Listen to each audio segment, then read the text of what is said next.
أعوذ بالله من الشيطان الرجيم بسم الله الرحمن الرحيم अस्सलाम वालेकुम। आज हम इंशाअल्लाह सीखेंगे तजवीद के साथ आयत नंबर 53 सूरतुल बनी इसराइल। इसका सूरत है व आयत है आयत नंबर 53। बिस्मिल्लाहिर्रहमानिर्रहीम वकुल इबादी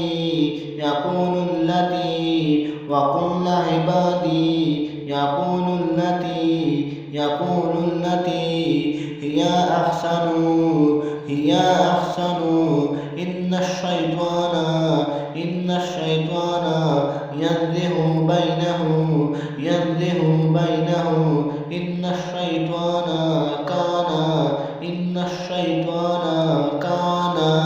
للإنسان عدوا مبينا وربكم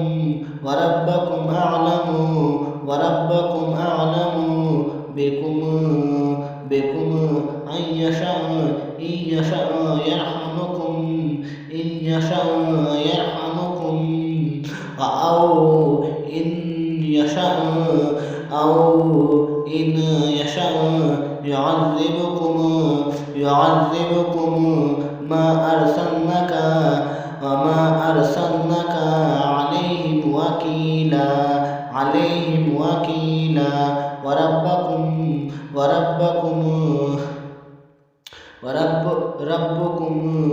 وربكم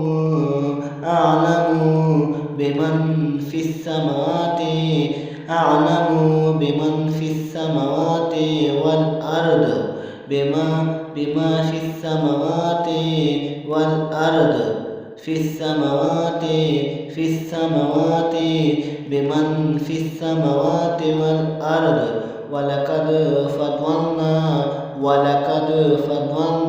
بعض النبينا على بعض وآتينا داود زبورا وقل عبادي يقول التي هي أحسن